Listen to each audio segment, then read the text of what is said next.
Hey, I was browsing, cruising around YouTube today, and I came across your video, and I was very intrigued, and I want to commend you, first of all, for having the courage to admit that you are not as informed as you would like to be on the trans situation.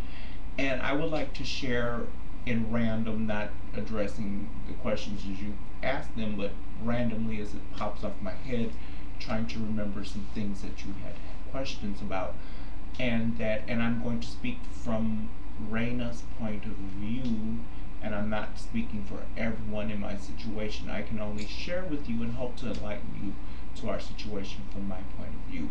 I was born uh, biologically, I guess, a male according to the books, but mentally, my mentality has always been that of a female. And naturally, I was born with an extremely high level of estrogen in my body and an extremely low level of testosterone. I'm sure if you know everyone, including yourself, we all have different levels of estrogen and we all have different levels of testosterone. In my case, it was just a little bit different. It was a little bit, I guess, off or whatever. But I always tell people your gender identity and your genitals are two very different things. Um, I've gone through my life living as a woman from a very early age, and I've always felt that I identified as a woman.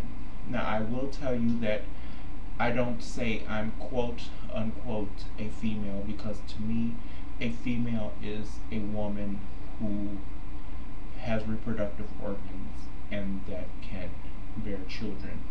There's no amount of surgery in the world that can ever make that happen for me. Therefore, I am a woman, but I don't identify or I don't say I am a female because of that distinction. For the reason that I just mentioned, that there will never be a possibility of me to give birth. I would never have my genitals changed. I'm comfortable as a woman and I'm comfortable with the genitals I have. And this day and age, more and more people are starting to realize that even if you do have the surgery, society isn't going to treat you any differently. People are not going to look at you any better or any worse than they did if you had kept your original genitals. That's just my point of view. I'm comfortable being a woman and I'm comfortable with what I'm working with. And some women are not comfortable and they choose to have the surgery. But with or without the surgery, I feel that we are still women and we should be respected as such. And you also had mentioned transvestites and transsexuals. Transvestites don't have the mentality of a woman. A transvestite is a man who's very comfortable in his male identity and his male body, and he just enjoys the fact that he wears women's clothes. A dress or a skirt never excited me. I think being a woman, I'm comfortable in a pair of jeans and I'm comfortable in a dress, but it doesn't make my identity as a person.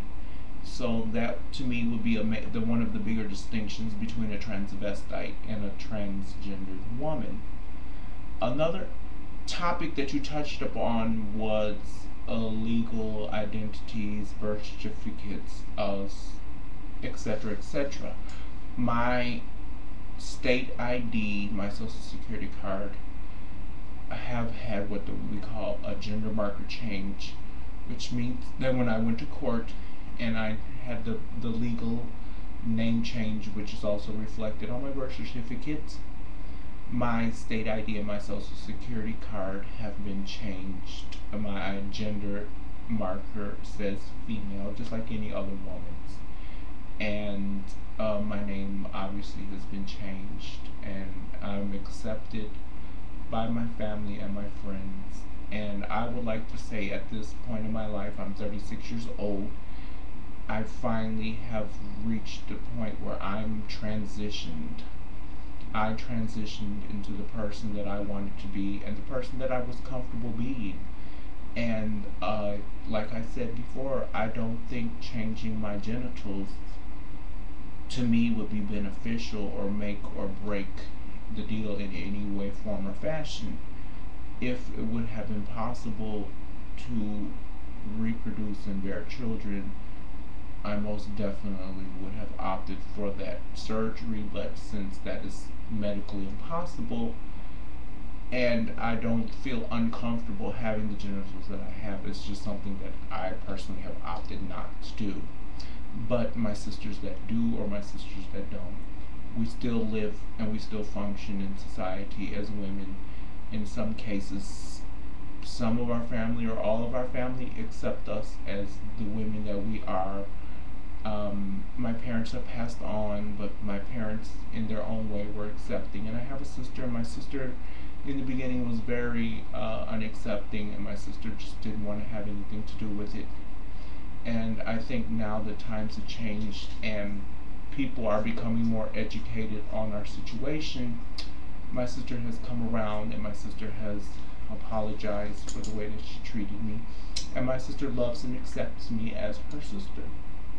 So thank you for asking your questions. It was very, very commendable of you to, instead of being ignorant and laugh and poke fun, you took the time to ask and you took the time to clarify different questions that you had. And I hope this video can help you, at least from one trans woman's point of view and trans woman's I guess identity and how I feel I should be viewed and accepted by society.